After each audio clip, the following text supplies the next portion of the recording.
Pinakamahalaga sa aking buhay, isa po na mga laking karangalan ako, maging katangian ng anak at papasalamat ko sa Diyos sa kahangahangang regalong pinagkaloob niya sa akin.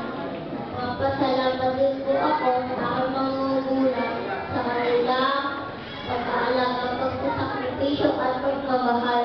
Ganon din po sa aking lola sa mga suportang ibigay